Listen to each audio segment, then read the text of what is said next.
Sudesh, I didn't expect you to read that.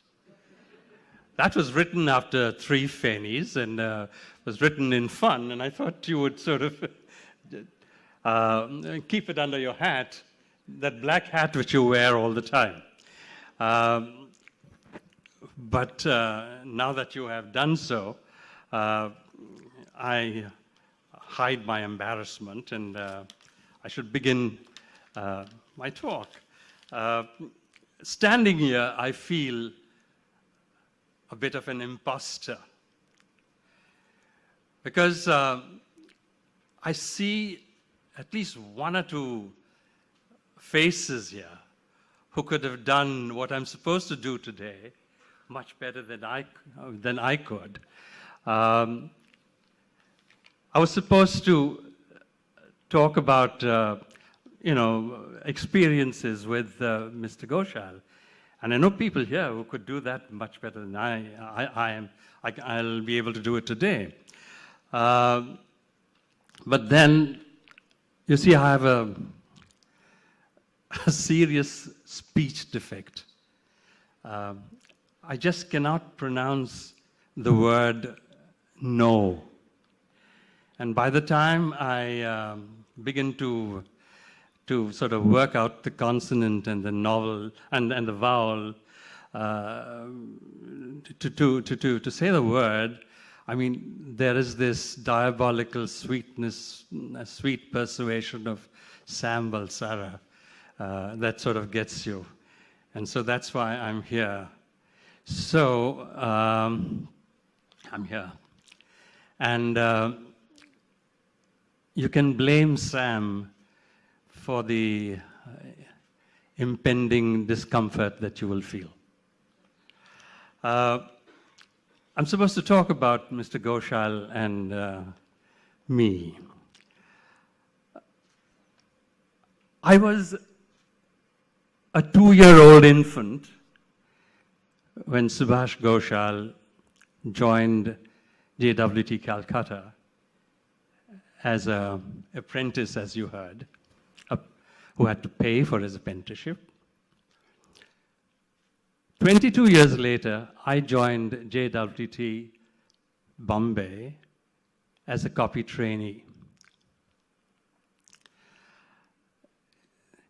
On my first day in the office, and I didn't know anybody there, this was 1964, first day in the office, we were told that we had to meet in the control department, the largest space in that office, to listen to this gentleman who was called Subhas Ghosal, a young man who was returning from London. He was the manager of the Calcutta office then.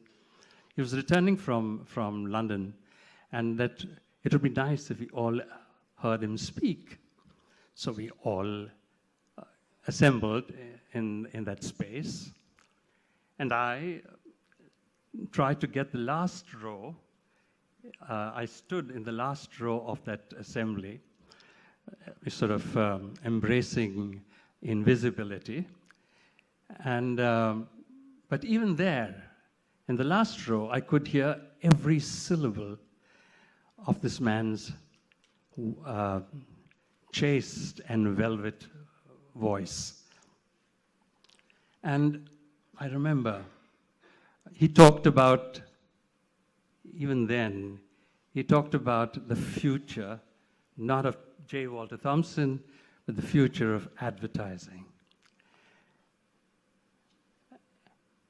And he spoke in the voice and vocabulary that challenged my ear, which at that time was attuned, probably even now, to the coarse and caricatured English of the Bombay suburban Catholic. So I listened for about 2 minutes, and in this 2 minutes I felt dizzy with the feeling of inadequacy. I said, what am I doing, an Amboli boy in this in this august company, listening to a voice and to listening to a person who speaks like this. So I was filled with a sense of inadequacy, which of course disappeared a little later.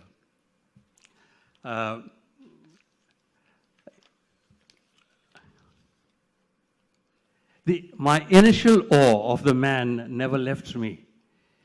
But in time, and with his masterly smoothing out of unequal relationships, I was led to believe that mortals can talk to gods. His all-seeing eye had picked up some of my work, and he never lost time in showering praise. And I can tell you, he praised like nobody else could praise. He went on, I went home after every session like this when he praised, when he phoned up and he spoke well about your work. I went home chewing the cud. You know, for all the words, nice things he said about whether it was my copy, the headline, the idea, it sort of made you feel happy. But come the time when you slipped, whether it is on syntax or punctuation or even a widow word, and he could chastise like no other person could chastise. You wanted, at times like this, you wanted the earth to sort of open and swallow you whole. I have suffered the whiplashes of his vigorous and stern elitism, but fortunately, not too often. He could be brutal in his censure, but he had subtler forms of rebuke, which were also very effective. On one occasion, when I had invited him home with a number of Thompson friends, I had the LP playing some of my music, mostly jazz, and some Scarlatti, and I thought that was okay. But the next morning, when I went to my office, on the table, I found a brand new LP by Pannalal Ghosh playing Rag Desh. And on the cover, there was a line from him saying, "Ivan, I promise you, the next time it will be a primer in Hindi."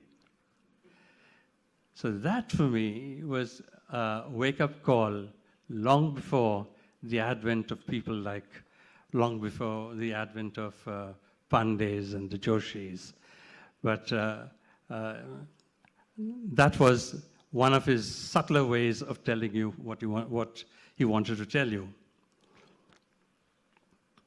Subhas Ghosal was rightly credited with the professionalism of HTA. He raised it from the valley to which it had descended and placed it on a pinnacle of excellence. Within a year of his taking over taking over Thompson, one could see the difference in the stature and the gait of Thompson.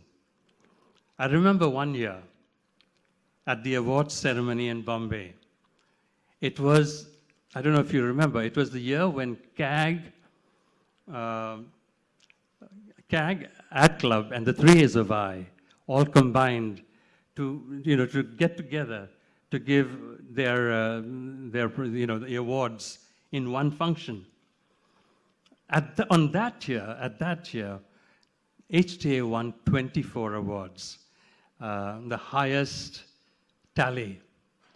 And after the function, Mr. Ghosal was seated in the first row, of course. He came up to me and in a tone of mock reproach, he said, "You have embarrassed me, my boy." And in the same serious tone, he says, "We have to drown our embarrassment, don't you think?"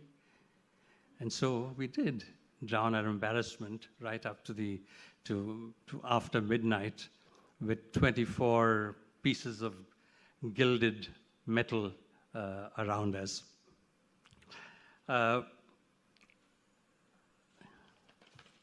What else? He knew that I loved food. So did he. But his was a gourmet palate against my gluttony. When at times he found that the two of us were in the same city, he would call me at about 12 o'clock, 12 noon, and tell me that he had discovered a little known place that served some excellent fare.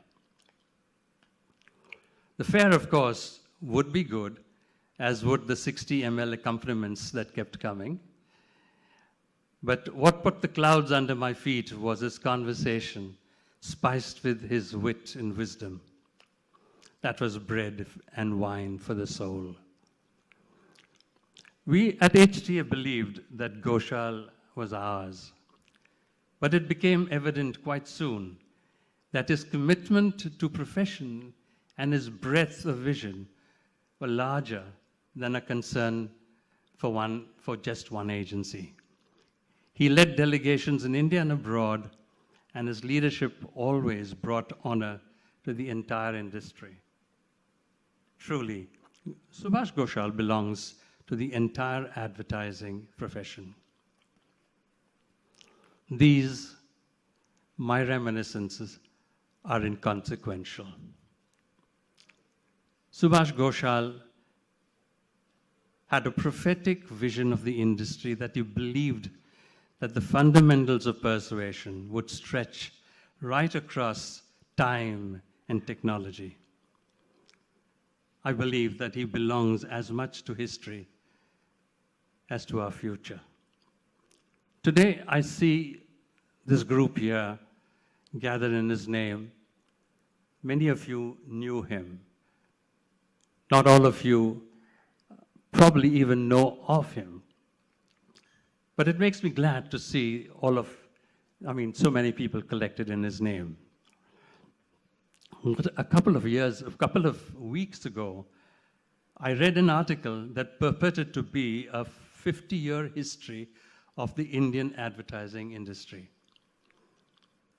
I was saddened and surprised to see that nowhere in this article was there a mention of the three men who helped shape the industry: Subrata Sengupta, K. Kurian, and Subhas Ghosal. The history of our industry must be written by people who look beyond the present excitement, people without biases. And that's why today I think we have to be grateful to the 3 A's of I for doing this and for doing this every year. We have to also thank AVP for holding our hand. Remembering Ghosal, I think, is remembering tomorrow. Thank you for your patience.